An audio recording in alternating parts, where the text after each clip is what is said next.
Horse Center's back with another big show this week, folks. We got big doings at Parx, Matt.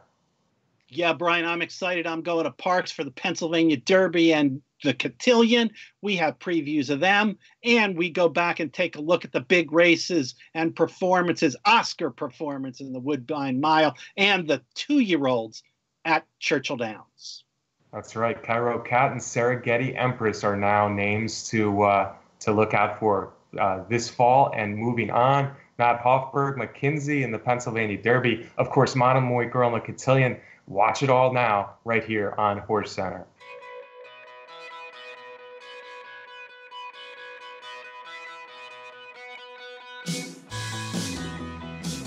Welcome to another edition of Horse Center, everyone. I am Brian Zipsy, and as always, I have the super duper pleasure of being joined by my co-host to the East Coast. That's Matt Schiffman. How are you today, Matt? I'm good, Brian. This is a really big week in horse racing for so many reasons, and let's get to it in the show. Absolutely, Matt. Let's start with some $1 million races, $1 million Grade 1 races at Parx Racing. First thing I want to know, Matt, will you be headed down south to Parx to see the big day of racing there? Of course I will, Brian. They got hats on. You get free hats that day, and who could pass up a big day of racing at Philadelphia Park, as I still like to call it? Keystone, right? Keystone, Philadelphia Park, Parx Racing, whatever you call it. It's a huge day of racing. Free hats. What could be better than that for the racing fan? Hey, let's start with the males, Matt. It's the Grade 1, $1 million, mile and eighth on the dirt Pennsylvania Derby. There's been some good winners. So the Pennsylvania Derby over the years, Matt, I remember when Broadbrush came straight out of the turn. He forgot to turn, yet he still won that edition of the Pennsylvania Derby. I think that was over 30 years ago. I was there in the grandstand that day with my dad. This year we got some good horses running. It's a field of 10. Some horses have been away for 6 weeks. Some horses have been away, Matt, for 6 months. And among them are the two favorites, Hofberg and McKinzie. Yeah, Brian, and we got horses that were on the Derby trail, horses that ran in the Derby, and horses that have just been picking it up since the late spring and summer. Absolutely, Matt. I'm not surprised by who the favorite is. These odds are a little. It's a tough race to make a morning line for, but there are some odds here that surprise me. But I'm not really that surprised that Bob Baffert and Mike Smith have been pegged as the 5-2 favorite, even though McKinzie has been away for 6 months since his last run out at Santa Anita. I think the horse to beat, 3-1 on the morning line. Second choice is Hofberg. Yeah, Brian. McKinzie has been away since his last win in the San Felipe way back in March. I think it's taken a lot longer for the horse to get back to the races than Baffert planned or the way he made it sound back in the springtime. But maybe the problems with his hock were a lot worse than Baffert made it out to be. But I'm not surprised that that horse will be the favorite. Like you said, it's Baffert, it's Mike Smith. They won the race big last year with West Coast, but I'm a little skeptical.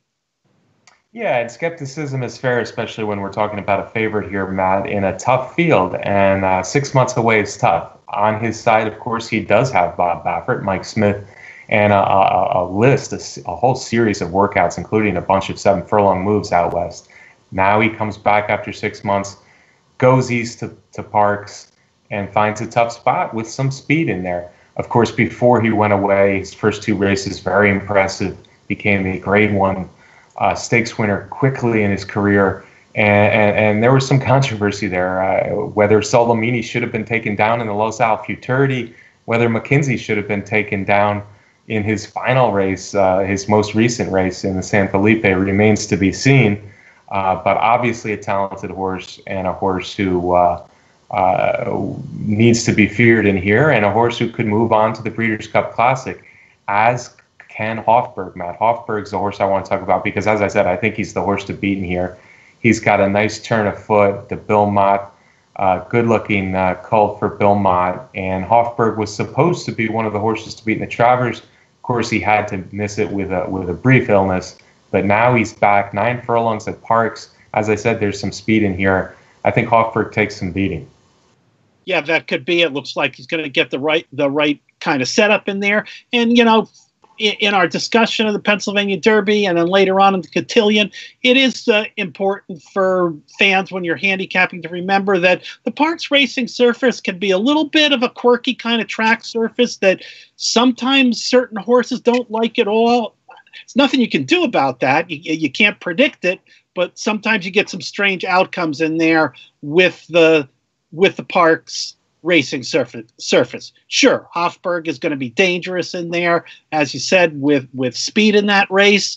With McKinzie, for me, I'm not only skeptical because of the layoff and all of that. To me, I also go back to the fact that he was racing against Solimini and Bolt Doro in trading spots with them and not beating them soundly. And as it turned out, both of those horses, as the year went on, really didn't do particularly well. So for me, not only is McKinzie going to have to come back and come back healthy, he's going to have to come back at 100% or maybe even better than he was in March. So I'm not going to be able to play McKinzie as the favorite. There are other interesting horses in there. The newer horses, I kind of like Axelrod in there, whose last 2 races have been nice victories in the Indiana Derby and then most recently in the Smarty Jones right there at Parx. So trained by Michael McCarthy. We know that horse likes the racing surface. I'm interested in Axelrod. Brian, what kind of odds do you think that horse will have? Yeah, I was a little surprised, Matt, at the morning line on Axelrod. He's listed as 5-1. I think he'll get better than that come post time. Axelrod, I did see in Indiana, saw him in person where he made a late rush to get up and win the Indiana Derby, beating a few horses that are in here, including Trigger Warning and King Zachary. Interesting horse. Certainly, he started the year sprinting on turf, and he's gotten better. I don't know that he's the most interesting one in here for me. Getting back to McKinzie a little bit, I think Bolt Doro regressed. Instilled Regard was part of that, who's in this race as well, returning in this race as well. So I think McKinzie, the talent is there. It's a matter of, are we going to see him completely geared up for this? But you're right. Is he good enough is still a question, because I do like this field. Instilled Regard, Matt, I think we'll have some odds, but I'm interested to see what he does first time for Chad Brown. I think he's a bit of a grinder in that he doesn't have a strong closing kick, but he's run some very good races, whether it be the Low South Futurity or winning the LeCompte down at Fairgrounds or the Kentucky Derby itself, where, without a little traffic, he might have been a whole lot closer than 4th in the Kentucky Derby. That's his last race. Chad Brown, interesting. He gets horses ready off the layoff, so Instilled Regard is interesting. We haven't even talked about Bravazzo, Matt, who D. Wayne Lucas has dancing every single dance. Certainly does. It's been 5 straight Grade 1 races for Bravazzo in there, and in all of them, you can't knock him. He's performed well, but for me, at this point, I'm going to get concerned that the grind of all that, particularly in this kind of quality field, may be a little bit tough, and particularly going on to that Parx racing surface.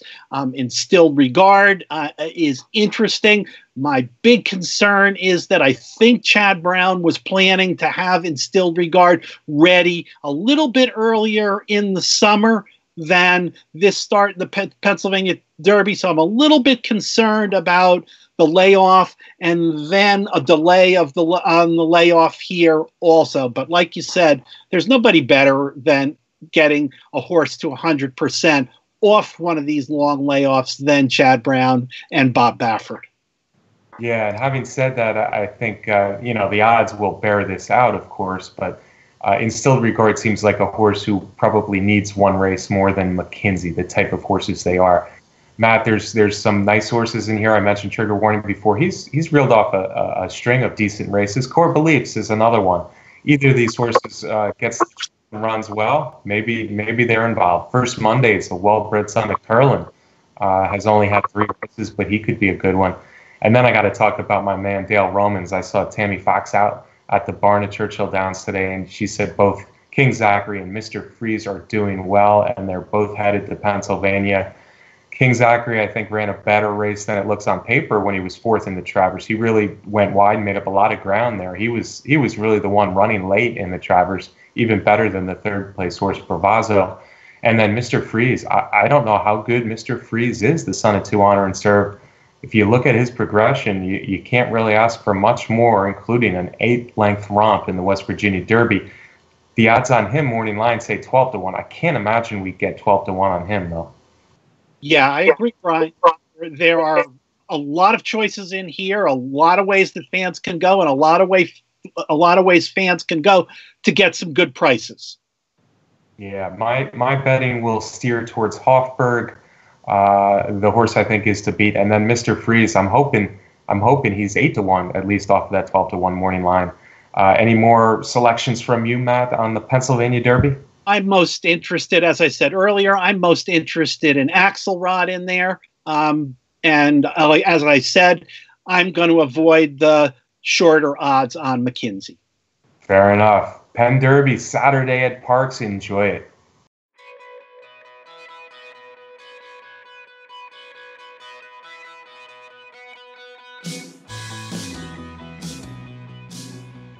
Matt, the Pennsylvania Derby may be the race of the day at Parx on Saturday, but the horse of the day should be and needs to be the filly that leads the field for the Cotillion, and that, of course, is Monomoy Girl. Matt, she's 8 of 9 lifetime. She's 5 of 5 graded stakes, 4 straight Grade 1 wins. She's a foot away from being a perfect 9 for 9 in her career.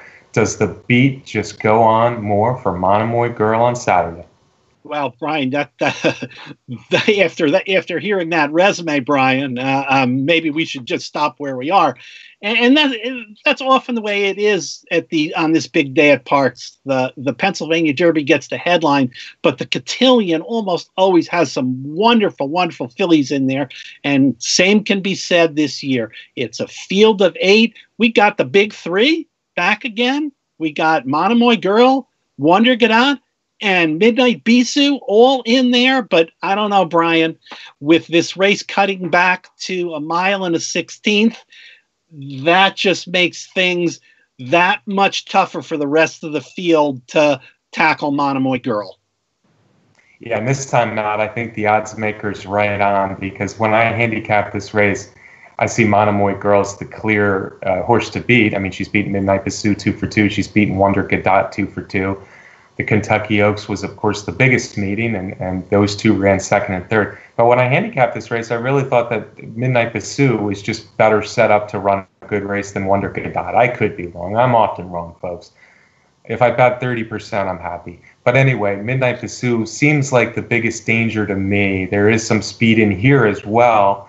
And Midnight Bisou, last time I said I didn't think she's a 1.25 mile horse. I think that came to bear a little bit when she was beaten in the Alabama. So I actually like her with some speed cutting back to a mile 16th, but Monomoy Girl. People ask me all the time, where are all the great horses that we used to see back in the day, Matt? Take a look at Monomoy Girl's past performances, folks. It's a pleasure to read past performances like hers, because horses like her don't come around all the time, and we should enjoy every race. She's the one to beat. Midnight Bisou, second choice on the morning line, is my second choice as well. Wonder Gadot, I just don't know what to think. She beat those inferior kind of males up in those Canadian races easily. She really backed out pretty badly in the Travers. Good news, I think, though, for Wonder Gadot is that she gets Johnny Velasquez back in the saddle, Matt, and he's had good success with her. Yeah, getting Johnny V up is always a plus. Yeah, and like you said, the story with Wonder Gadot, when you talk to Mark Casse, when she started winning those races, he always led off with the fact that they stretched out in distance. They got to 1.25 miles or more, and now we don't have that scenario. Now we're cutting back to 1 1/16. Again, like I said, with Bravazzo, I feel like, Wonder Gadot has been fighting an awful lot of fights, and we love that, and that's to her credit. But relatively fresh Monomoy Girl in here, I think, is going to be very hard to beat. Agreed, agreed. And we're not trying to cut down Wonder Gadot because she's also a wonderful filly. We just don't like her as much as at least Monomoy Girl in here. Hey, man, in the West Pennsylvania Derby, I said, how good is Mr. Freeze? We don't know. I could still say that about Separation of Powers to some extent because her career, trained by Chad Brown, is awfully interesting. She's been put into the fire on several occasions early in her career. She wasn't quite good enough to go out west and win the Breeders' Cup last year, but she ran a good race, and the filly she beat rather easily in the mile Frizette was the one that won the race. Now she's come back with two really good races where she got left at the gate, came flying at Belmont, and then she won a very good edition of the Test. She adds speed for sure, but I think a mile and 16th might be just fine for her, and she's a talented filly. I agree with that, Brian. Very talented filly, but to me, this is a tough spot against that terrific trio for her to get her first win going 2 turns. Fair enough. But I could see her being an awfully good filly, a grade 1 type of filly. She already is a grade 1 type of filly. And don't be surprised if she's the one giving Monomoy Girl a real race of it at the top of the stretch. Also, we should mention Chocolate Martini just because she's always better than expected, I guess. She's run good races after her long shot winning streak at Fairgrounds, and she beat Wonder Gadot before. So Chocolate Martini, another nice filly in this awesome edition of the Cotillion, led by Monomoy Girl Match. She's the 3-year-old filly champion no matter what happens, right? I agree. All right, that's our Cotillion preview. Sorry we didn't pick a long shot in there, but hey, it's Monomoy Girl.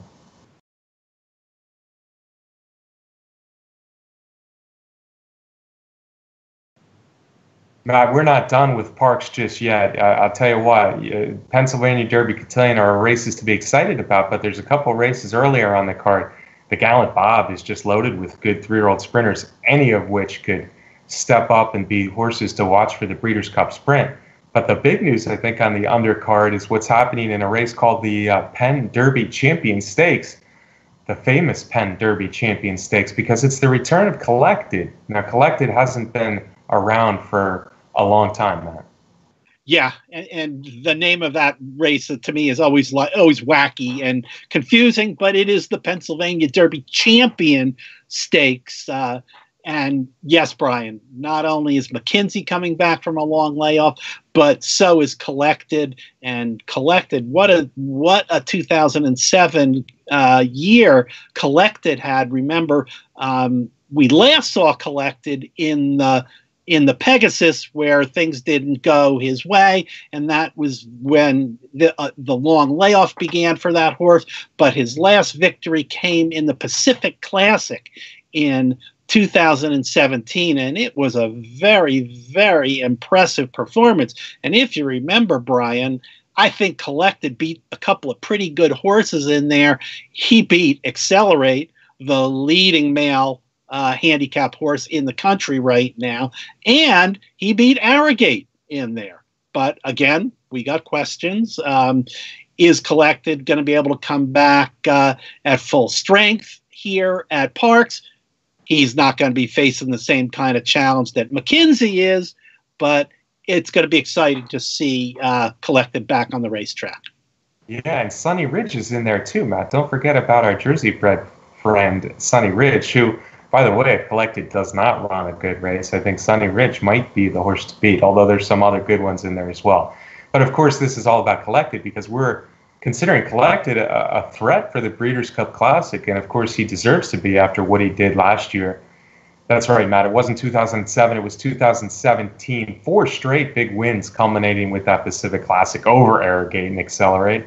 And then, hey, the Breeders' Cup Classic, he ran huge. Granted, it was out in California where he's based, but he's run some good races elsewhere as well. And did we mention that this is another Bob Baffert training? That's something to always think about. Mike Smith on. So this son of City Zip was really, really good last year. Excellent second behind Gunrunner in the Breeders' Cup Classic. He's been training well as well, and he looks for a return to get him ready for the Breeders' Cup Classic. Now, we should say that after his string of really good races culminating with the Breeders' Cup Classic, Matt, the end of the year was not so good, where he was beaten third in the San Antonio, well beaten by Accelerate. And then, of course, his last outing, he's been away even longer than McKinzie, was the Pegasus World Cup, and he faded that day all the way to 7th. So we don't know if he just tailed off and now we're going to see him good again, or if he was tailing off for good. We'll have to wait and see, but it's exciting to see Collected return against some decent horses in this Pennsylvania Derby Champion Stakes. Did I get that right, Matt? I think you got that right, Brian. All right.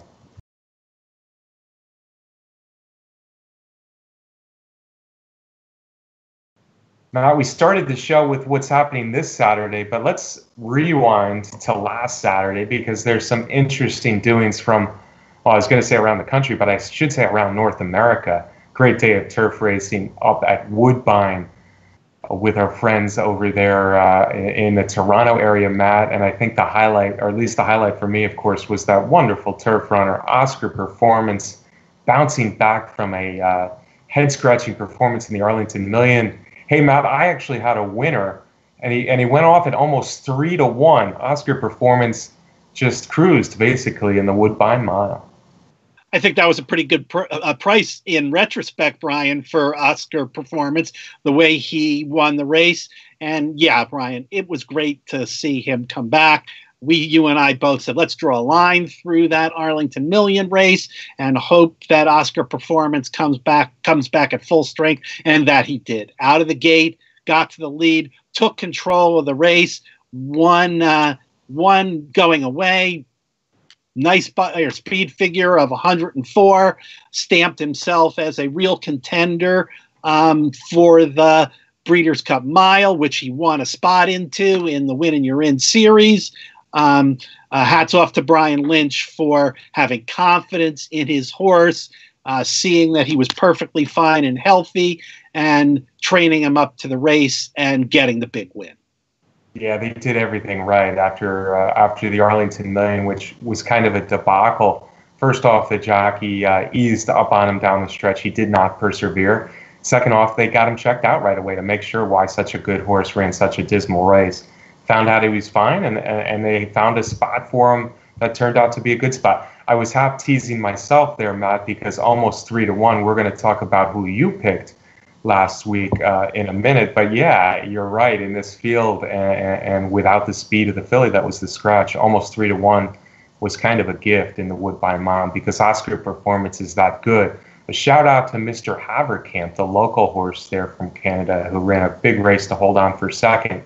But Oscar Performance, guys, he's already a Breeders' Cup winner. He's a Grade 1 winner, at least one Grade 1 race now in 3 consecutive years.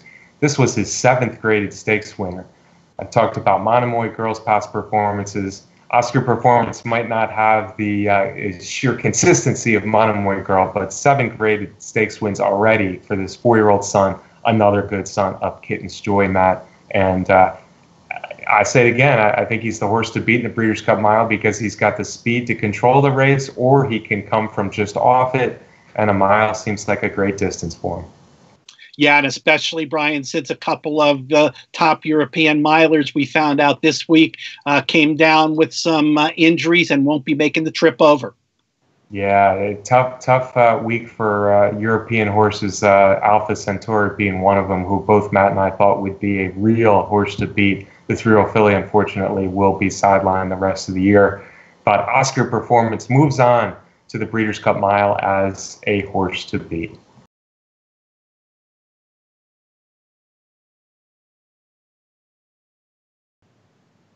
Matt, you told me last week that the Kentucky Derby Road was about to start. What you didn't tell me was that you had a sure thing winner at 18-1. Well, Brian, I didn't say it was a sure thing. I did say that I liked this Kenny McPeak horse. I did say that I liked that the horse had been running at 7 furlongs, and I thought that the race was going to set up for him well, and it sure did. Cairo Cat had a really nice ground-saving trip, moving along the rail, sitting comfortably, stayed on the rail down the stretch, and with about a 1/16 of a mile to go, there was still an opening on the rail, but jockey Brian Hernandez decided to, when he had an opening, jump out a path, get his horse off the rail, which is a good idea with these youngsters. They don't always like to go through those spaces. And when he got clear there, he went by the leader and drew off to victory. Every once in a while, a blind squirrel finds a nut. Hey, Matt, 18-1. Well done. Bravo, sir. I gave him a shot in here, but I certainly wasn't as bullish on him as you were, coming off a rather inauspicious debut at Saratoga before he ran in a slightly slow 7-furlong race that was taken off the turf at Saratoga. But Matt saw something that I saw after the race. And what I liked about the race, Matt, I really liked the performance. I think this is a horse we're going to see more from. He made multiple moves. He was well back early, and he really made a sharp move on the backstretch to get in contention on the rail. And then, yeah, he did save ground, but Type 10, who I think is a nice 2-year-old, was on the lead and really wasn't giving him much room on the rail. So Hernandez had to kind of wait and see which way he was going to go on Cairo Cat, son of Cairo Prince, who had a nice weekend of 2-year-old winners last week, by the way. But multiple moves, he waited, and then he moved late. It wasn't a super fast time, but the track wasn't playing real fast at Churchill either. I think, like I said, I think Type 10 is a 2-year-old we'll see more from, but I think Cairo Cat, son of Cairo Prince, Matt's 18-1 winner in the Iroquois, is a horse to watch out for. And Matt, he's the first horse with what? 10 Kentucky Derby points. He's the leader right now. Celebrate. The first horse with Kentucky Derby, 2019 Kentucky Derby points. Well done, Matt. Thank you, Brian.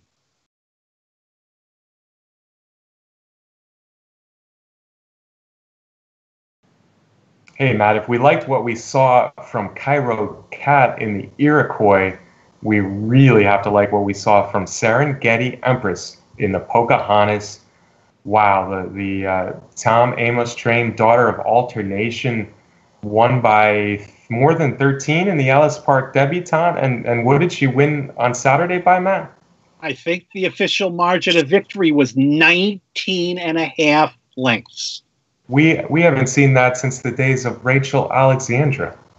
Yeah, that's true. But this is just a 2-year-old filly, and Rachel Alexandra, that was in the Kentucky Oaks. So let's not get too carried away here, folks. Let's not get too carried away. In fact, often when horses come out of gigantic wins before the Breeders' Cup, they go into the Breeders' Cup as a heavily bet favorite, and they often don't win that. Now, having said that, I think we do have a legitimate favorite for the Breeders' Cup, especially considering this is going to be at her home track, Serengeti Empress. Hey, Matt, you know where Monomoy Girl won her debut performance last year, her first start of her life? Do you remember where that happened? I think, wasn't it at Indiana Grand? Monomoy Girl began her career, that's good, sir, at Indiana Grand, winning at Indiana Grand. Serengeti Empress also began her career with a win at Indiana Grand. She went to Saratoga and she couldn't quite get it done in a graded stakes there, but since she's come back to Kentucky, oh boy, she's won 2 stakes races out here by more than 30 lengths combined. Listen, this Pocahontas was over halfway through the race. It was over. You could see how she was being ridden. Corey Lannery had a ton of horse. Like I said with Cairo Cat, it wasn't a really fast final time, 145 and change. Maybe the other fillies in the race weren't superstars by any means, but just an awesome and impressive performance again for Serengeti Empress after that big Ellis Park debutante. Matt, she's got to be the one to beat for the Breeders' Cup juvenile fillies at this point. No question about it. It was a rail scraping trip for Serengeti Empress all the way around the track. She was right on top of the rail. They went faster early than the boys did in the Iroquois, but they came home slower than the boys did. But hey, she was so far ahead of the field, and I agree with you.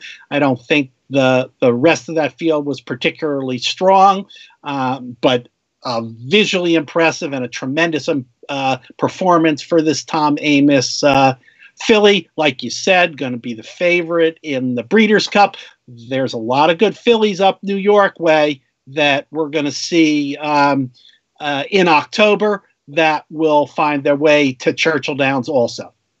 Yeah, Serengeti Empress, I think she's almost assured of being the favorite for the Breeders' Cup Juvenile, but we'll have New York fillies, we'll have California fillies, so it's sure to be an interesting race. A shout out to Alternation. He's a young sire that I thought might do something. His son at Distorted Humor over at Pin Oak Stud. So nice to see an early runner for Alternation. Serengeti Empress, Matt, as I watched her in this race, she reminded me of Rachel Alexandra in one other way, not only margin of victory, but she kind of looked like a woman against girls. Now Rachel was doing it against really good fillies and in much bigger races than the Pocahontas. So I am no ways saying that this is the next Rachel Alexandra, but she has a maturity about her that it was impressive, and you could see it against this field, and you could see it on the turn even. So Serengeti Empress, big performance in the Pocahontas. Matt, we're hoping for big performances out of our two-year-old filly, Sooner Schooner. It's going to be a big day tomorrow at Churchill Downs for Derby Day racing. Sooner Schooner is not a precocious type match. She's a long-bodied, long-legged daughter of Looking at Lucky that I think will only get better with age and two turns. But hey, you got to start somewhere, and she starts tomorrow in a mile maiden race at Churchill Downs. In the 6th race at Churchill Downs on the turf. So a lot of excitement for us at Derby Day Racing. That's why all of us got involved and our partners got involved, to be able to go to a racetrack and see your horse make her debut under the twin spires, Brian. I don't know. I sound like I'm doing one of those, the MasterCard commercials. That's kind of priceless. Yeah, it's a great day for Derby Day Racing. A shout out to all our wonderful partners, and good luck to Sooner Schooner. Hopefully she learned something in her first race. She makes a solid effort, and most importantly, she has a safe trip. Hey, Matt, I want to thank our sponsor, Derby Wars, the best contest site out there. I'd also like to remind all our viewers, if you haven't done so yet, please do subscribe to our YouTube channel right here on Horse Racing Nation. How about a parting shot from you, sir? Again, Brian, good luck to Sooner Schooner, and enjoy yourself tomorrow night. I'll be watching on TV from New Jersey. Fans, if I see you, if you see me at Parx for the Pennsylvania Derby, please say hello. And of course, as always, I want to thank Brett Workman for putting together the show. Yeah, win, lose, or draw, there's going to be a bunch of us having a good time at Churchill Downs tomorrow. I wish you the same for Saturday at Parx, Matt. That's our show for this week, folks. Thanks for watching. We'll see you next week right here on HorseCenter.